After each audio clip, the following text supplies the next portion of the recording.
একদিন রাসূল সাল্লাল্লাহু আলাইহি ওয়াসাল্লাম সাহাবায়ে কেরাম রাদিয়াল্লাহু তাআলা আনহুমদেরকে নিয়ে একটি হাদিস বর্ণনা করতেছিলেন।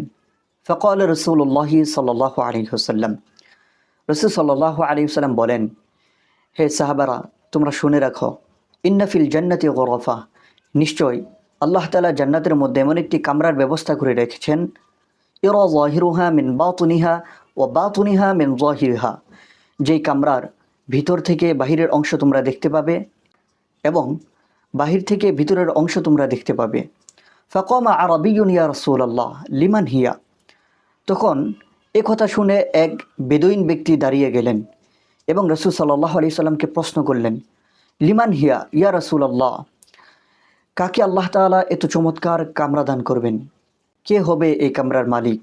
লিমান হিয়া, এই কামরাটি কার হবে? তখন রাসূল সাল্লাল্লাহু আলাইহি সাল্লাম বললেন, ফাকালা মান আদাবাল কালাম ওয়া আতআমা আত-তাআম, সেই ব্যক্তির জন্য এই কামরা হবে যেই ব্যক্তি মানুষের সাথে আদবের সহিত কথা বলে এবং মানুষদেরকে খানা খাওয়ায়, ওয়া আদামা সিয়াম, ও রোজা পালন করে, ওয়া সাল্লা বিল্লাইলি ওয়ান নাসু নিয়াম, এবং সে এমন সময় নামাজে দাঁড়িয়ে যায় যখন মানুষগুলো ঘুমিয়ে পড়ে, অর্থাৎ তাহাজ্জুদের নামাজ পড়ে। তাহলে যদি কোনো ব্যক্তি মানুষের সাথে আদবের সহিত কথা বলে এবং মানুষদেরকে খানা খাওয়ায়, মেহমানদারি করে এবং রোজা পালন করে এবং সেই সময় নামাজে দাঁড়িয়ে যায় যখন মানুষ ঘুমিয়ে পড়ে, এই চারটি গুণ যার মাঝে থাকবে, আল্লাহ তাবারক তাআলা জান্নাতের মধ্যে তাকে এমন সুন্দর একটি কামরা দান করবেন। সুবহানাল্লাহু তাআলা।